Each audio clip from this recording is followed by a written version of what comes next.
Have you ever judged someone completely wrong, only to discover they were the hero you never expected? Today's true story will leave you in tears. What if I told you that a dog labeled dangerous and untrainable would risk everything to save a child's life? In the next few minutes, you'll witness a powerful tale of redemption that's breaking hearts across America. This isn't just another dog story.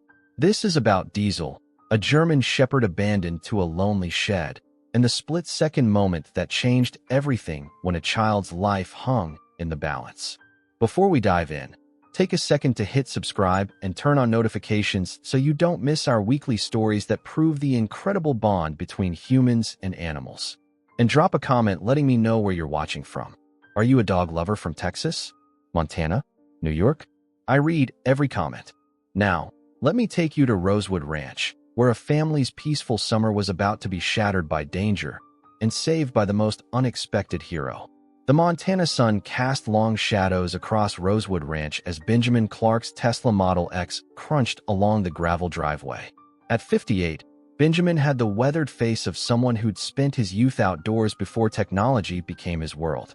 His salt and pepper hair was neatly trimmed, and despite the casual flannel shirt and jeans he wore today, there was something in his posture that spoke of boardrooms and billion-dollar deals. "We're here, sweetheart," he called over his shoulder to his grandson, Liam, strapped in his car seat. The 4-year-old boy had his mother's golden curls and Benjamin's sharp blue eyes, currently wide with wonder at the sprawling 200-acre property spread before them. Benjamin's daughter, Samantha, stirred in the passenger seat. At 32, she carried herself with the practiced poise of someone who had grown up in the spotlight as the daughter of one of Silicon Valley's pioneer entrepreneurs. The dark circles under her eyes told a different story, one of late nights reviewing legal documents for her pending divorce. "It's just like I remember it," Samantha said softly, taking in the grand main house with its wraparound porch and the distant mountains that seemed to cradle the property. "Though I think the mountains have gotten smaller since I was Liam's age." Benjamin chuckled. "That's what happens when you grow up, Sammy. Things change perspective." As they pulled to a stop, Kayla, the nanny Benjamin had hired for the summer, stepped out onto the porch.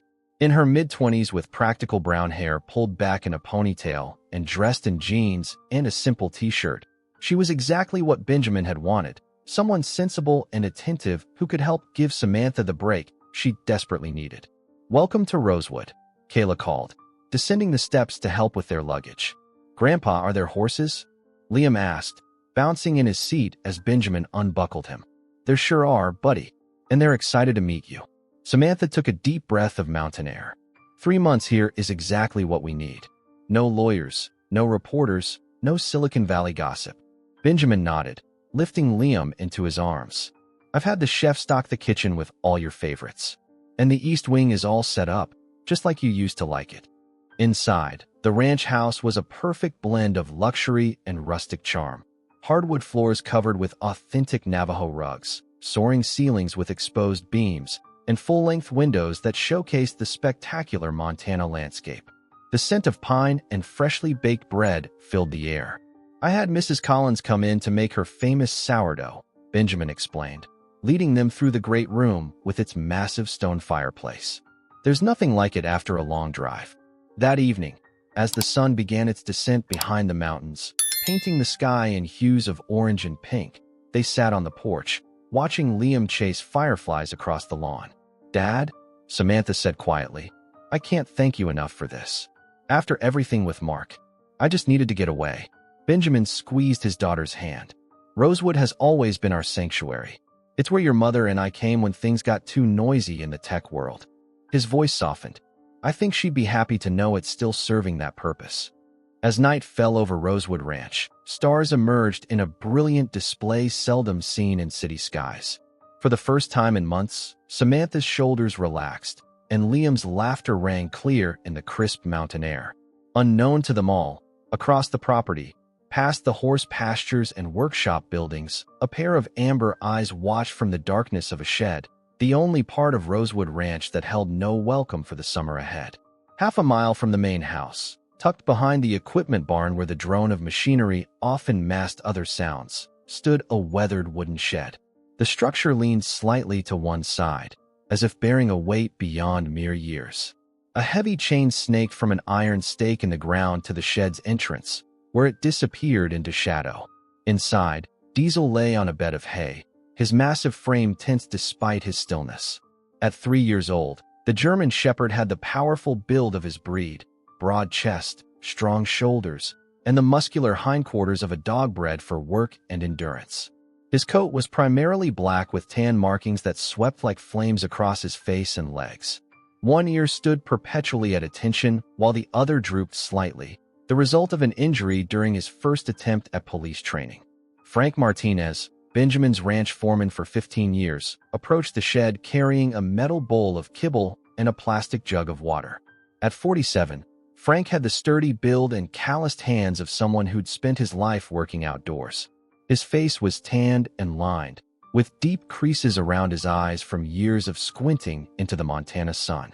"Easy now, boy," Frank muttered as the chain went taut. Diesel had risen to his feet, amber eyes fixed on the approaching man, a low growl rumbling in his throat. "Still the same charmer, I see." Frank kept a careful distance as he slid the food bowl toward the dog with a rake handle, then refilled the water dish using the same method. 3 trainers had tried and failed with Diesel.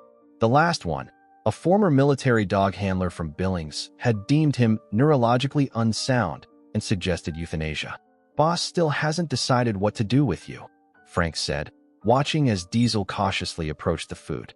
"That rescue in Idaho might be your last chance." The dog ate quickly, muscles rippling beneath his coat, eyes never leaving Frank. There was no aggression in his posture now, just wary vigilance, a state he never seemed to leave. From the direction of the main house, Benjamin's voice carried on the breeze. Frank turned to see his employer approaching with Clayton Turner, the local veterinarian. Clay had been caring for the ranch animals since Benjamin bought the property 15 years ago. "He hasn't gotten any better?" Benjamin asked, stopping a respectful distance from the shed. "No, sir," Frank replied. "Same as always. Won't let anyone touch him. Barks all night sometimes. Scares the horses." Clay, a man in his 50s with a gentle manner that served him well in his profession, studied Diesel from afar. "What's his story again?" "Bought him as a pup from a breeder in Missoula," Benjamin explained. "Thought he'd make a good ranch dog. Sent him for training when he was 6 months old. Trainer said he showed aggression toward other handlers. Tried 2 more after that. Same result. And you've had him chained out here how long?" "Going on 2 years," Frank answered. "We tried a kennel first, but he tore his paws up trying to dig out." Clay shook his head. "German Shepherds need work, purpose. They're not lawn ornaments." Benjamin frowned. "Don't lecture me, Clay. I've spent thousands trying to rehabilitate him. I've got my daughter and grandson here now. I can't risk having an unstable dog around." Inside the shed, Diesel had finished eating and retreated to the shadows, but his eyes gleamed in the darkness, tracking every movement of the men outside. "That rescue in Sun Valley might be our best option," Benjamin continued. "They specialize in difficult cases. It's a 6-hour drive," Frank noted, "and no guarantee they'll take him." "They'll take him," Benjamin said firmly. "I've made a substantial donation to ensure it." As the men turned to leave, Diesel emerged from the shed and stood at the full length of his chain, watching them walk away. The setting sun caught his profile, head high, ears alert, the powerful stance of an animal bred for centuries to protect and serve.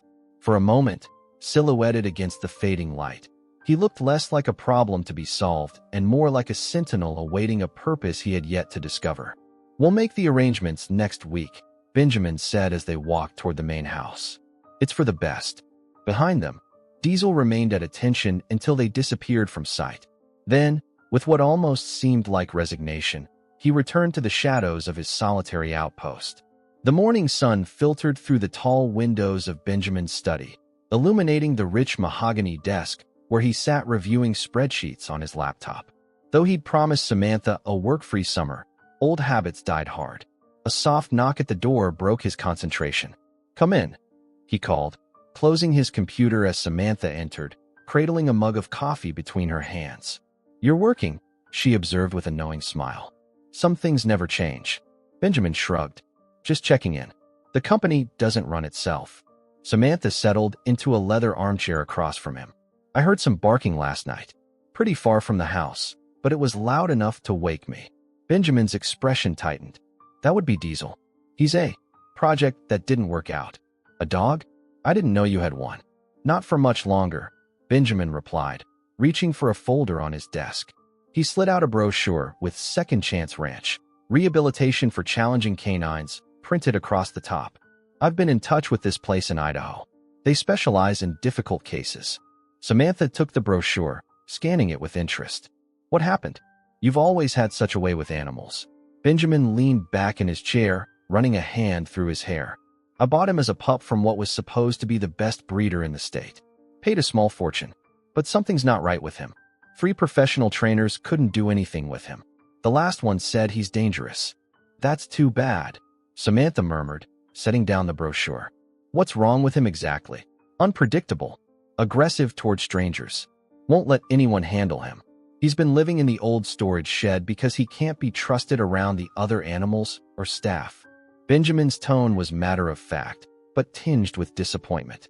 I've spent over $10,000 trying to fix him. $10,000? Dad, I know. Your mother always said I was stubborn about admitting defeat. He smiled ruefully. But with you and Liam here, I can't take any chances. Frank's making arrangements with the rescue next week. Outside the window, Liam's laughter floated up from the garden where he was playing with Kayla. The sound momentarily softened the tension in Benjamin's face. What will happen to him at this rescue place? Samantha asked. They'll evaluate him, work with him. If they can turn him around, they'll find him a suitable home. They have connections with working dog programs, border patrol, search and rescue. Places where his intensity might be an asset rather than a liability. And if they can't, Benjamin didn't answer immediately. They're a no-kill facility, he said finally. He'll have a safe place to live out his life, even if he can't be rehomed. Later that morning, Benjamin walked with Frank toward the equipment barn. The topic of Diesel inevitably arose. I spoke with the rescue in Idaho, Frank said. They can take him next Wednesday. They're sending a transport specialist who's experienced with difficult dogs. Benjamin nodded. Good. Has Dr. Turner sent over his records? All taken care of. They'll need you to sign some paperwork releasing ownership. They paused as they approached the shed. Diesel was outside, lying in a patch of sun, but rose immediately when he noticed them. There was no growling this time, just intense focus as his eyes tracked their movements. Shame, Frank said quietly. He's a beautiful animal. Beauty isn't everything, Benjamin replied. My first company's logo was gorgeous. Everyone loved it. But the product was flawed. Had to scrap the whole thing and start over. A dog isn't a product, boss. Benjamin's jaw tightened. I'm aware of that, Frank. But I've exhausted all reasonable options. The rescue is the right call. As they turned to leave, Benjamin glanced back. For a brief moment, his eyes met Diesel's across the distance. Something in the dog's steady gaze, not aggression, not fear, but something inscrutable, made Benjamin pause. It's the right call, he repeated, more to himself than to Frank, before walking away. The decision was made. In 1 week, Diesel would leave Rosewood Ranch forever, his troubled presence replaced by the peace Benjamin wanted for his family's summer sanctuary. The garden at Rosewood Ranch sprawled across 2 acres behind the main house, a patchwork of carefully tended vegetable plots, flower beds, and ornamental shrubs surrounding a central lawn. A stone pathway wound through beds of lavender and rosemary, past a small koi pond, and toward a gazebo nestled among flowering dogwood trees. At the far end, a row of sunflowers stood tall against the blue Montana sky, their golden faces following the arc of the sun.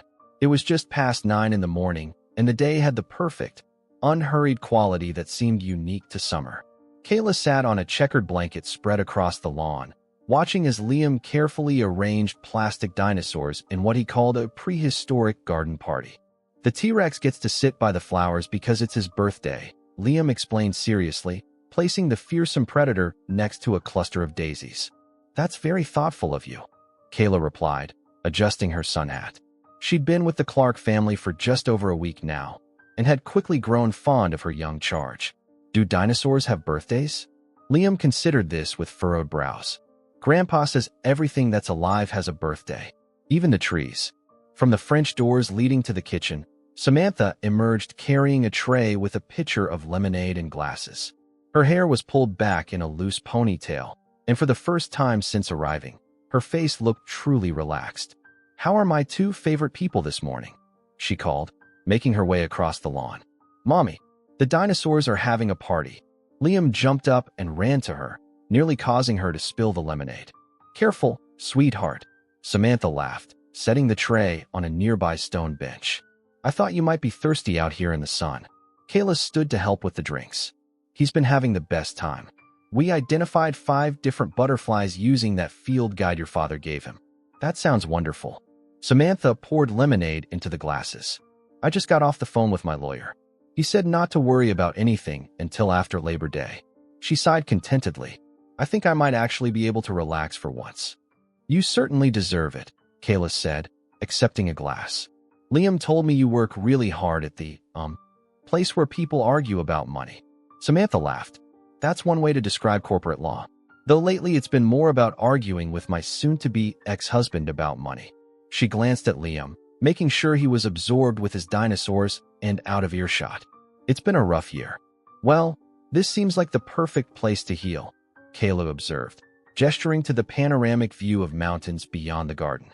The women sat in comfortable silence for a moment, sipping their lemonade and watching Liam play. From somewhere in the house, the faint sound of classical music drifted out. Benjamin listening to his beloved Bach while reviewing business documents. I think I'm going to take a short nap before lunch, Samantha said eventually, stretching. Dad mentioned having the chef prepare something special tonight. Apparently, some of his Montana friends are coming over. We'll be fine out here, Kayla assured her. I brought some books, and Liam wants to visit the sunflower beds. He says they talk to each other. Samantha smiled fondly at her son. He has such an imagination. She knelt beside him, kissing the top of his head. Mommy's going to rest for a little while. You be good for Kayla, okay? Okay, Mommy, Liam replied, briefly glancing up from his dinosaur arrangement. The Brontosaurus wants you to have good dreams. After Samantha returned to the house, Kayla and Liam continued their peaceful morning in the garden. They read stories under the shade of an apple tree, counted the koi fish in the pond, and finally made their way to the sunflower beds. The massive flowers, some nearly 6 feet tall, created a natural wall of green stems and brilliant yellow petals. They're like happy giants, Liam whispered, tilting his head back to look up at them. They are, Kayla agreed. She helped him arrange his dinosaur collection along the edge of the flower bed. Should we have a snack soon? I think I saw some apple slices and cookies in the kitchen. Can we have our snack here? With the sunflowers? I don't see why not. Let me go get it. Can you be a big boy and wait right here? I'll only be gone for a minute or two. Liam nodded solemnly, settling cross-legged beside his dinosaurs. I'll guard the prehistoric garden party. The morning air was sweet with the scent of flowers and warm earth. Bees hummed lazily among the blooms, and somewhere a meadowlark trilled its distinctive song. As Kayla headed toward the house, the garden remained a picture of tranquility, a perfect summer moment preserved in stillness, with no hint of the danger that lurked just beyond the property line. Just beyond the eastern boundary of Rosewood Ranch, a narrow dirt road separated Benjamin's manicured property from Harmon's Auto Salvage, a sprawling junkyard that had been a source of contention between neighbors for years. Rusty car frames, stacked appliances, and mountains of scrap metal created a chaotic landscape in stark contrast to the orderly beauty of the ranch. A chain-link fence, sagging in places and reinforced with plywood sheets, marked the boundary. Behind the main office of the junkyard, in a makeshift kennel constructed from wire fencing and wooden pallets, a muscular Pitbull mix lay panting in the morning heat. The dog's brindle coat was dull and patchy, ribs visible beneath skin marked with old scars. A heavy chain connected a thick leather collar to an iron post driven into the dirt. An overturned bowl lay nearby, bone dry for the second day in a row. Earl Harmon, the junkyard's owner, had been hospitalized 3 days earlier after a motorcycle accident, leaving no instructions for the care of his guard dog. The weekend employee, a teenager who occasionally helped sort scrap, had tossed some beef jerky over the fence yesterday, but hadn't bothered to check the water. The Pitbull's hunger had grown from discomfort to desperation. Driven by thirst and the primal need to survive, he had spent the night digging at the base of the kennel fence. By morning, the hole was just large enough. With a final push, the dog forced his body under the wire, the metal scraping against his back as he emerged on the other side, still dragging the chain and collar. For several minutes, The Pitbull explored the junkyard, sniffing at empty food containers outside the office. Finding nothing to satisfy his hunger, he followed his instincts toward the perimeter. The boundary fence, already compromised by years of neglect, gave way easily when he pressed against a loose section of wire, creating an opening just wide enough to squeeze through. On the other side lay Rosewood Ranch. The Pitbull paused, disoriented by the open space after the confined junkyard. His senses, heightened by hunger, detected multiple scents: horses in distant pastures, cattle beyond the hills, and closer, the unmistakable smell of human food. He moved cautiously at first, then with growing confidence across the unkempt field separating the properties. Meanwhile, in the garden, Kayla had just disappeared into the house to fetch snacks. Liam remained seated by the sunflower bed, solemnly arranging his dinosaurs in a new configuration. He hummed softly to himself, occasionally looking up at the towering flowers as if seeking their approval. The T-Rex is still the birthday boy, he informed a particularly large sunflower. But now the Triceratops gets to sit next to him because they're best friends. A butterfly fluttered past, momentarily distracting him. Liam stood, following its erratic path toward the edge of the garden where wildflowers grew in abundance. The butterfly settled on a purple coneflower just beyond the neat boundary of the cultivated garden, near where the manicured lawn began to transition to natural meadow. "I'm just going to look at the butterfly," Liam said to his dinosaurs, as if seeking their permission. "I won't go far." The Pitbull had reached the outer edge of the garden by then, moving silently through tall grass. The chain dragging behind him had caught on a fallen branch, finally breaking the corroded metal links and freeing him from its weight. His nostrils flared as a new scent reached him, something small, warm, alive. Food. From the kitchen window, Kayla arranged apple slices on a plate, humming as she added cookies and filled a sippy cup with juice. She glanced up occasionally to check on Liam, but the sunflower beds partially obscured her view. She could see his colorful t-shirt moving near the flowers and assumed he was still playing with his dinosaurs. Liam crouched near the coneflower, watching in fascination as the butterfly opened and closed its wings. "You're so pretty," he whispered. "Do you want to come to the dinosaur party?" The sudden rustling of grass made him turn. 20 feet away, the Pitbull stood frozen, eyes locked on the small figure before him. The dog's muscles tensed, hunger overriding every other instinct. His lips pulled back, revealing teeth designed for tearing. A low growl rumbled in his chest. Liam's eyes widened. At 4, he loved dogs, but had been taught by his mother to be cautious around unfamiliar ones. Something about this dog's stance, head low, body rigid, triggered an instinctive alarm in his young mind. "Nice doggy," he said uncertainly, taking a small step backward. "I don't have any treats." The Pitbull advanced slowly, its growl deepening. The scent of fear now mingled with the child's natural smell, triggering predatory instincts further amplified by days of hunger. Inside the house, Samantha had just drifted off to sleep, the window of her bedroom cracked open to let in the summer breeze. Benjamin was in his study on the opposite side of the house, engrossed in a video conference with his executive team in California. Frank was in the equipment barn, too far away to hear anything from the garden. The nearest ranch hand was checking fence lines a quarter-mile to the west. In the kitchen, Kayla placed the last cookie on the plate and turned toward the door, completely unaware that in the precious minutes she'd spent preparing the snack, Liam had wandered from safety and now stood face to face with a predator driven to desperation. The Pitbull lowered itself into a crouch, muscles coiling like springs. Liam, frozen in terror, clutched a plastic dinosaur in his small hand as the dog prepared to lunge. Half a mile across the property, Diesel lay in the dusty shade of his shed, head resting on outstretched paws. His ears twitched occasionally at the familiar sounds of ranch life. Distant tractors, the whinnying of horses, workers calling to each other across the pastures.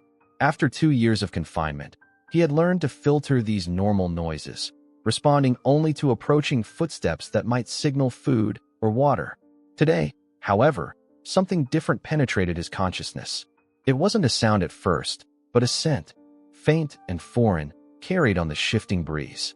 Diesel's head lifted, nostrils flaring as he processed the unfamiliar odor. His muscles tensed as he identified it. Another dog, male, aggressive, stressed. And beneath that, the scent of fear, human fear. Diesel rose to his feet in one fluid motion, his attention laser-focused in the direction of the main house. His posture changed instantly from listless resignation to high alert. A low rumble built in his chest as the breeze brought more information. The child he'd heard but never seen, whose laughter sometimes drifted across the property. The child was afraid. Something primitive and powerful awakened in Diesel's brain, coding buried deep in his DNA, passed down through generations of dogs bred to protect. This wasn't the aggression his trainers had labeled him with, but something purer, more directed. Purpose. With a sudden explosive movement, Diesel lunged forward, reaching the end of his chain with a force that jerked his body backward. The pain barely registered as he lunged again, eyes fixed on a distant point beyond the shed, beyond the fields, where instinct told him he needed to be. The heavy chain creaked under the strain. For 2 years it had held firm against his weight, but never had Diesel pulled with such desperate intensity. Again and again he threw himself forward, each lunge more powerful than the last. The metal links began to strain, microscopic fractures spreading through the weakest point where exposure to elements had caused corrosion. "Come on, boy." Frank's voice echoed in his memory from the last time they'd tried to move him. "You're not a bad dog. You're just wired wrong." Diesel's claws dug into the dirt, finding purchase as he gathered himself for another attempt. His mind, usually clouded with anxiety and the confusion of captivity, had achieved a crystalline clarity. Something was wrong. The child was in danger. He needed to move. With a primal sound that was part bark, part roar, Diesel threw his entire 85 pounds into one final, explosive lunge. The chain, fatigued beyond its capacity, snapped with a sharp metallic crack. The sudden release of tension sent Diesel tumbling forward, but he recovered instantly, finding his balance with the agility his breed was known for. For a heartbeat, he stood at the threshold of freedom, the broken chain dangling from his collar. Then, without hesitation, he bolted, not toward the open fields where escape might have beckoned, but directly toward the main house. His powerful legs ate up the distance, muscles working with machine-like efficiency. He moved with the fluid grace of a predator, but his purpose was not to hunt. As he ran, other scents and sounds sharpened in his awareness. The Pitbull's aggressive stance, the child's racing heartbeat, the nanny in the kitchen, oblivious to the danger. Each piece of information fueled his drive forward. A ranch hand spotted him from the horse paddock, a black and tan blur racing across the property. "Hey, the German Shepherd's loose," the man shouted, but his voice barely registered in Diesel's focused mind. Nothing existed now except the distance between him and his destination. He leaped a split-rail fence without breaking stride, cut across the north pasture where startled horses scattered at his approach, and vaulted over a gardener's wheelbarrow left momentarily unattended. His route was direct, purposeful, guided by senses humans could barely comprehend. In his 3 years of life, Diesel had never moved with such certainty. The constant anxiety that had made him unmanageable in training had vanished, replaced by a singular focus that streamlined his movements and sharpened his senses. This was what he had been bred for across countless generations, not obedience to commands he couldn't understand, but protection of the vulnerable against threat. As the garden came into view, Diesel could see the scene unfolding with perfect clarity, the child backing away, the Pitbull preparing to attack. Time seemed to slow as his body accelerated, pushing past normal limits. The distance between them was closing rapidly, but not rapidly enough. The Pitbull's muscles bunched as it prepared to spring. The child stumbled backward, falling onto the grass. No human would reach them in time, but Diesel would. The Pitbull launched into the air, jaws open, aimed directly at Liam's small form sprawled on the grass. The child's scream pierced the morning air, high-pitched and primal, the sound of pure terror. Time compressed into fractions of seconds, each moment stretched and crystallized in the intensity of impending violence. Diesel's trajectory intersected the Pitbull's mid-leap, his sleek body a guided missile of muscle and bone. 85 pounds of purpose and precision slammed into the Pitbull's side with a force that knocked the breath from both animals. The collision produced a dull thud followed by guttural snarls as both dogs tumbled across the immaculate lawn, a spinning mass of teeth and claws. Kayla burst through the French doors, the plate of snacks crashing to the ground as her eyes registered the nightmare unfolding before her. "Liam!" she screamed, running toward the child who lay frozen in shock mere feet from the battling dogs. The Pitbull recovered quickly, hunger and adrenaline fueling its rage. It twisted to face its unexpected challenger, lips pulled back in a snarl that exposed pink gums and yellowed teeth. Diesel circled, his movements controlled and deliberate, positioning himself between the threat and the child. His ears lay flat against his skull, his amber eyes never leaving his opponent. Liam scrambled backward on the grass, sobbing. "Kayla, scary dog. Stay back, Liam.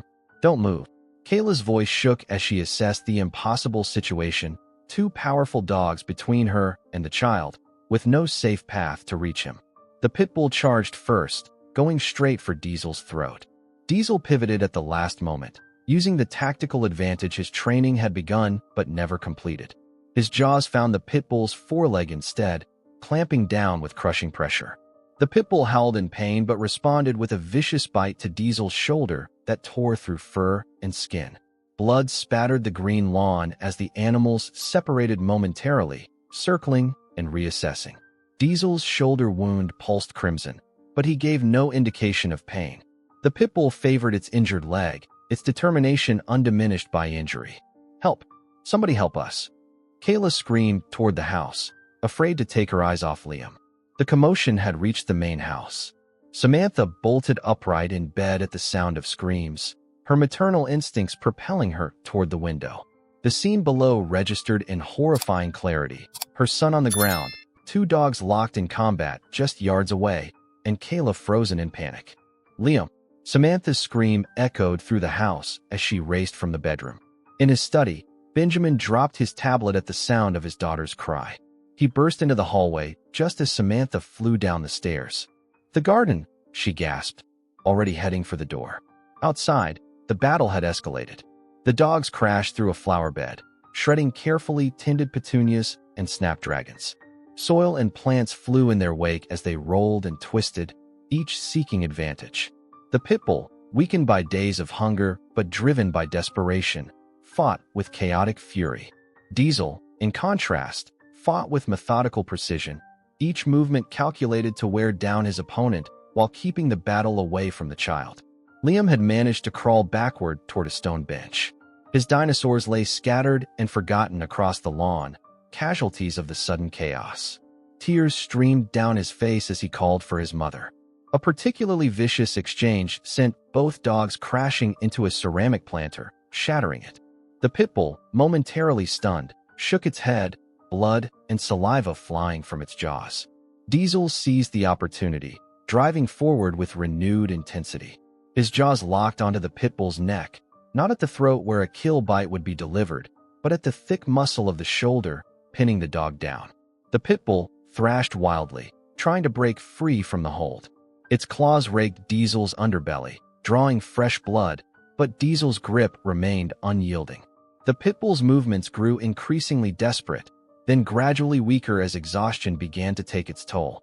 Benjamin and Samantha burst into the garden together, taking in the scene with horror. Frank appeared from the direction of the equipment barn, running at full speed with a catchpole in his hands. "Liam!" Samantha darted around the fighting dogs, dropping to her knees beside her son and pulling him into her arms. "Are you hurt? Did it bite you?" "The scary dog was going to eat me," Liam sobbed into his mother's shoulder. "But the other dog saved me." Benjamin reached Kayla, who stood trembling near the French doors. "What happened?" he demanded, his voice sharp with fear and adrenaline. "I went to get snacks," Kayla stammered, her face ashen. "It was just for a minute. That Pitbull came out of nowhere. It was going to attack him, and then, Diesel," Benjamin finished, his eyes now fixed on the German Shepherd still locked in combat with the Pitbull. "That's Diesel." Frank arrived, catchpole ready, but hesitated. "Which one do I go for, boss?" Before Benjamin could answer, the Pitbull gave a final desperate heave and broke free from Diesel's grip. Instead of renewing its attack, however, it scrambled backward, clearly recognizing it was outmatched. With a final snarl, it turned and fled, limping rapidly across the lawn toward the boundary from which it had come. Diesel, bleeding from multiple wounds, but standing firm, watched the retreat. Only when the Pitbull had disappeared into the tall grass beyond the garden did he relax his stance. His sides heaved with exertion, pink-tinged saliva dripping from his muzzle. Then, to everyone's amazement, he turned toward Liam and Samantha. His posture changed instantly from battle-ready to alert watchfulness. He took 2 cautious steps in their direction, then stopped, as if awaiting permission or instruction. A profound silence descended over the garden, broken only by Liam's quieting sobs and the collective heavy breathing of everyone present. Blood dripped from Diesel's wounds, dotting the green lawn with crimson splotches. Despite his injuries, the German Shepherd maintained a dignified posture, alert but calm, his amber eyes fixed on the child he had protected. Benjamin stood frozen, unable to reconcile the scene before him with everything he believed about the dog for the past 2 years. The animal trainers had deemed dangerous and unmanageable had just saved his grandson's life with calculated precision. Instead of running when the chain broke, Diesel had raced directly to where he was needed most. "Dad?" Samantha whispered, still clutching Liam protectively against her chest. "What's happening?" Benjamin slowly moved forward, gesturing for Frank to stay back with the catch-pole. "It's okay, Sammy. Just don't make any sudden movements." Diesel remained where he was, blood matting the fur of his shoulder and flank, but his attention never wavered from Liam. There was no aggression in his posture, only vigilance. "That's the dog from the shed," Frank said quietly. "The one we were going to send away." Kayla, still shaking, edged closer to Samantha and Liam. He came out of nowhere. That other dog was about to attack Liam, and then this one just appeared. He put himself between them. Benjamin took another careful step toward Diesel. The dog's ears twitched, but he made no move to retreat or advance. "Easy, boy," Benjamin murmured, extending his hand slightly, palm down in a non-threatening gesture. Diesel's nostrils flared as he caught Benjamin's scent. For 2 years, this human had been a distant figure, occasionally visible but never approachable. The man's voice had always carried tension when near the shed. Now, however, something had changed in his tone. "Dad, be careful," Samantha warned, but her voice lacked conviction. Even she could see that the dog showed no signs of the aggression they'd been warned about. "It's all right," Benjamin replied, his own surprise evident in his voice. "I think he's waiting." Liam shifted in his mother's arms, turning his tear-streaked face toward Diesel. "He saved me, Mommy. The bad dog was going to bite me, but this dog stopped him." Diesel's ears perked forward at the sound of the child's voice. His tail, which had remained still, gave a single tentative wag. Benjamin crouched down, now at eye level with the German Shepherd. "Diesel," he said softly, testing a name he had rarely used, preferring instead to think of the dog as a problem to be managed. "Is that what you were trying to tell us all along?" From the edge of the garden, Clay Turner, the veterinarian, appeared breathless. One of the ranch hands had called him when they spotted Diesel running loose. "I came as fast as I could," he panted, medical bag in hand. "Is anyone hurt?" "The dog," Benjamin replied without taking his eyes off Diesel. "This dog needs help." Clay surveyed the scene, the scattered toys, the shredded flower bed, the broken planter, and at the center of it all, the German Shepherd everyone had given up on, standing guard over the family he had just protected. "Well, I'll be damned," Clay murmured. "What happened here?" Frank quickly explained while Clay assessed Diesel from a distance. "Those are serious wounds, but they don't look life-threatening. I need to examine him, though. Can anyone handle him?" Benjamin slowly extended his hand further toward Diesel. "Let's find out." Time seemed suspended as human and dog regarded each other. Then, with deliberate caution, Diesel took a step forward. And another. The distance between them closed until Benjamin's outstretched fingers nearly touched the dog's muzzle. Diesel hesitated, then lowered his head slightly. Benjamin's hand made contact with the top of the dog's head in the gentlest of touches. A collective gasp rose from the onlookers. "He's letting you touch him," Frank whispered in disbelief. First time ever. Diesel remained still under Benjamin's touch, his breathing steady despite his injuries. The moment stretched between them, a bridge being built across 2 years of misunderstanding. "I think I'm beginning to understand," Benjamin said quietly. He wasn't aggressive. He was anxious, waiting for a purpose. He carefully moved his hand to scratch behind Diesel's ear. And today he found it. Liam wiggled in Samantha's arms. Can I pet him too, Grandpa? He's my hero. Samantha's protective instinct flared. Liam, honey, I don't think. It's okay, Benjamin interrupted, his voice carrying a certainty that surprised even himself. He won't hurt Liam. That's what he was trying to tell us all along. Under Clay's careful guidance, they created a small circle in the damaged garden. Benjamin continuing to stroke Diesel's head, speaking softly to him while Clay prepared to treat the wounds. Samantha cautiously set Liam down but kept her hands on his shoulders. Be very gentle, she instructed. He's hurt and might be scared. Liam approached with the innocent wisdom of children, showing none of the hesitation the adults felt. He stopped beside his grandfather and reached out a small hand toward the dog who had saved his life. Thank you for saving me from the bad dog, he said solemnly. Diesel, his amber eyes never leaving the child's face, lowered his head further to meet Liam's touch. As the boy's fingers connected with his fur, the German shepherd closed his eyes briefly, his entire body seeming to exhale tension held for years. In that moment, surrounded by the garden's beauty and destruction, they all became witnesses to something that transcended explanation. The ancient covenant between humans and the animals who choose to protect them, a bond that ran deeper than training or commands or human expectations. I guess we won't be calling that rescue in Idaho after all, Benjamin said softly, watching his grandson stroke the dog everyone had misjudged. The late afternoon sun cast long shadows across the front porch of the main house, where Clay Turner had set up a makeshift examination area. Diesel lay on a thick blanket, his wounds cleaned and bandaged, and Foreline providing fluids and antibiotics through a catheter in his foreleg. Despite his injuries and the indignity of treatment, the German shepherd remained surprisingly compliant, his eyes frequently seeking out Liam, who sat cross-legged nearby, solemnly supervising the proceedings. 27 stitches total, Clay announced, peeling off his latex gloves. The shoulder wound was the deepest, but nothing hit major blood vessels or tendons. He's a lucky dog. We're the lucky ones, Benjamin replied quietly. He stood at the edge of the porch, hands in his pockets, still processing the day's events. If he hadn't broken that chain, the sentence hung unfinished in the air. No one needed to hear the conclusion. Samantha sat in a wicker chair nearby, her initial shock having given way to a kind of wonder. I don't understand.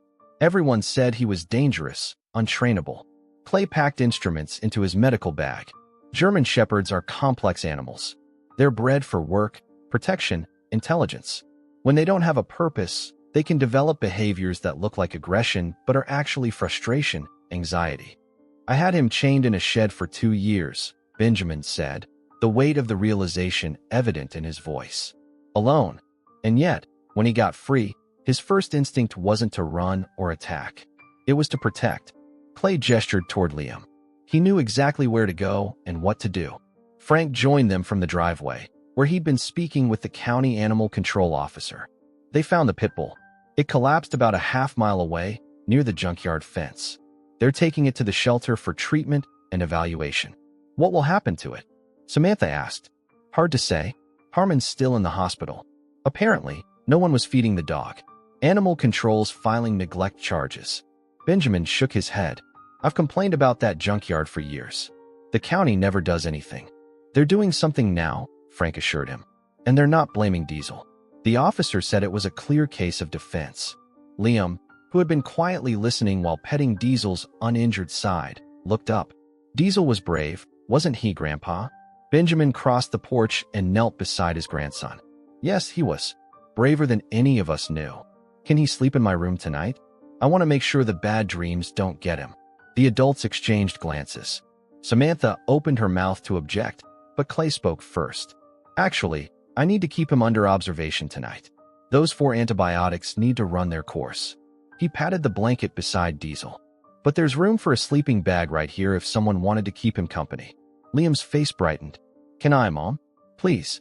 Samantha hesitated, maternal caution warring with the undeniable evidence before her. The dog who had been deemed too dangerous to approach had her son's small hand resting on his fur, his watchful gaze more protective than threatening. We'll see, she said finally. Let's talk about it after dinner. As the sun began to set, neighbors who had heard about the incident started arriving. First the Petersons from the cattle ranch to the north, then the Millers from across the valley. News traveled fast in rural Montana. They brought casseroles, fresh bread, and the genuine concern of a close-knit community. Sheriff Dave Holbrook pulled up in his cruiser around 7, tipping his hat to Benjamin as he climbed the porch steps. "Heard you had some excitement today," he said, accepting the offer of coffee from Kayla, who had insisted on continuing her duties despite Benjamin's assurances that she could take time to recover from the trauma. "That's one way to put it," Benjamin replied. They moved to the far end of the porch, speaking quietly while Diesel dozed under Clay's watchful eye. "If that dog hadn't been there." The sheriff nodded grimly. "Frank filled me in. I've known you a long time, Ben. Never seen you misjudge anything or anyone so badly." Benjamin watched Liam, who had fallen asleep against Samantha's side on the porch swing. "Neither have I, Dave. Neither have I." As the visitors gradually departed and night settled over the ranch, Clay prepared to leave, giving Benjamin final instructions for Diesel's care. "The 4 can come out in the morning. Keep the wounds clean, continue the oral antibiotics, and limit his movement for a few days." He handed Benjamin a bottle of pills. "And Ben, don't beat yourself up too much. We all missed what was right in front of us." After everyone had gone and Liam had been persuaded to sleep in his own bed, with the promise that Diesel would be the first thing he could see in the morning, Benjamin found himself alone on the porch with the dog. He sat on the top step, watching stars emerge in the vast Montana sky. "I'm sorry," he said quietly to Diesel, who lay alert but relaxed on the blanket. "I didn't understand what you needed." Diesel's ears twitched at the sound of Benjamin's voice. Slowly, cautiously, the dog rose from his blanket and moved to where Benjamin sat. With a deep sigh that seemed to release years of tension, Diesel lowered himself to the porch boards, his body leaning slightly against Benjamin's side. Benjamin froze momentarily, then gently placed his hand on the dog's back, careful to avoid the bandaged areas. "Second chances are rare in life," he murmured. "I won't waste this one." As night deepened over Rosewood Ranch, man and dog sat together in a companionable silence that needed no words to bridge the understanding that had finally been reached between them. The bond that had formed in crisis would now have the chance to strengthen in peace, a victory not just for Diesel, but for all of them. The transformation of Rosewood Ranch over the following month was subtle but profound. Physical changes were minimal. The garden was restored, flower beds replanted, and a new area fenced off behind the main house where Diesel could exercise safely during his recovery. But the emotional landscape had shifted dramatically, centered around the German shepherd who had gone from outcast to family member in a single act of courage. Diesel's recovery progressed steadily under Clay's attentive care and the family's watchful eyes. His wounds healed cleanly, leaving scars hidden beneath his thick fur. As his strength returned, so did his confidence. The anxious, reactive behavior that had led to his isolation disappeared, replaced by a calm alertness that made him an ideal companion. On a warm August morning, Liam sat on the porch steps, reading aloud from a children's book while Diesel lay beside him, head resting on paws. The boy stumbled over difficult words, occasionally showing pictures to the dog as if sharing secrets. "He follows Liam everywhere," Samantha remarked, watching from the kitchen window as she helped Kayla prepare lunch. "I've never seen anything like it. It's like they have their own language," Kayla agreed, slicing fresh tomatoes from the garden. Yesterday, Liam was getting frustrated with his puzzle, and Diesel just nudged his arm and gave him this look. Liam said, "You're right, I should try again," and went right back to it. Benjamin entered the kitchen, laptop tucked under his arm. The fence contractor just left. The new perimeter security system will be installed next week. No more unexpected visitors. "I spoke with Mark's lawyer yesterday," Samantha said, changing the subject. "He's dropping the custody petition. Apparently, our near tragedy made him reconsider what's really important." She smiled wryly. "Or maybe he just realized he'd look heartless fighting me after what happened." Benjamin set his laptop on the counter. "Either way, it's good news. One less battle." The doorbell rang, and Kayla went to answer it. She returned moments later with Sheriff Holbrook and a young woman neither Benjamin nor Samantha recognized. "Sorry to interrupt your morning," the sheriff said, removing his hat. "This is Lisa Connors from the Montana Search and Rescue Association. She heard about what happened with your dog and asked to meet him." Lisa stepped forward, extending her hand. In her early 30s, she had the lean, weathered look of someone who spent most of her time outdoors. "Mr. Clark, thank you for letting me stop by. I coordinate canine training for our wilderness search team. Please, call me Benjamin," he replied, shaking her hand. "What can we do for you?" "I'd like to evaluate Diesel for potential search and rescue work, if you're open to it. Dogs with his natural protective instincts and intelligence are rare." Benjamin led them to the porch where Liam was still reading to his attentive audience. "Diesel has visitors," he announced gently. The German Shepherd rose immediately, positioning himself slightly in front of Liam, not aggressively, but protectively. His posture relaxed when Benjamin made the introductions, though his eyes remained watchful. Lisa knelt at a respectful distance. "May I?" she asked Liam. The boy nodded solemnly. "He's still getting better from his fight with the bad dog, so be gentle." "I promise," Lisa replied with equal seriousness. She extended her hand, allowing Diesel to approach and investigate her scent. After a moment's consideration, he permitted her to touch him, his tail giving a tentative wag. "Remarkable," Lisa murmured. "After everything he's been through, he's still willing to trust." Over coffee on the porch, while Liam returned to his book and Diesel settled beside him, Lisa explained her proposal. The Search and Rescue Association needed dogs who could work in Montana's vast wilderness areas, locating lost hikers, missing children, or victims of natural disasters. Training would be twice weekly and would include Benjamin and gradually introduce other handlers. "He'd still live here with you," Lisa assured them. "But he'd have important work to do, using the instincts that saved your grandson." Benjamin glanced at Samantha, who nodded encouragingly. "What do you think, Liam?" he asked. "Would you mind sharing Diesel sometimes so he can help other people?" Liam considered this with the gravity of a judge weighing evidence. "Would he help find kids who are lost?" "That's exactly right," Lisa confirmed. "He would be a hero for other families too." "Like a superhero," Liam decided. "But he needs to come home after. This is where he lives now." "That's the deal," Benjamin agreed, ruffling his grandson's hair. 2 weeks later, the local newspaper ran a feature story. "From outcast to hero, local dog joins search and rescue." The photo showed Diesel in his new working vest, surrounded by the Clark family and the search team, looking directly at the camera with dignified composure. The evening after the article was published, Benjamin sat on the back porch, watching the sunset with Diesel beside him. The dog's head rested comfortably on his knee, a position that had become their evening ritual. "You know, I built my first company on the principle that everyone has untapped potential," Benjamin said quietly, scratching behind Diesel's ears. "I just needed someone to remind me that the principle applies beyond the human world." From the kitchen, the sounds of Samantha and Liam preparing dinner drifted out. Laughter, the clatter of dishes, the ordinary music of family life. Diesel's ears perked at Liam's voice, but he remained contentedly at Benjamin's side. "Second chances," Benjamin murmured. "That's what Rosewood has always been about." As darkness settled over the ranch, lights came on in windows across the property. In the distance, a coyote called, and somewhere far beyond the new security fence, an answering howl rose from the wild lands. Diesel lifted his head briefly at the sound, then settled back, choosing the porch, the family, the place where he belonged. Inside the house, Liam appeared at the door. "Grandpa, Diesel, dinner's ready." Benjamin rose, and Diesel followed, no leash or command needed between them now.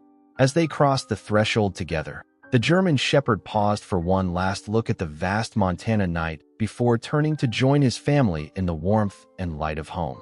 At the foot of Liam's bed that night, as he had every night since the attack, Diesel took his place as guardian.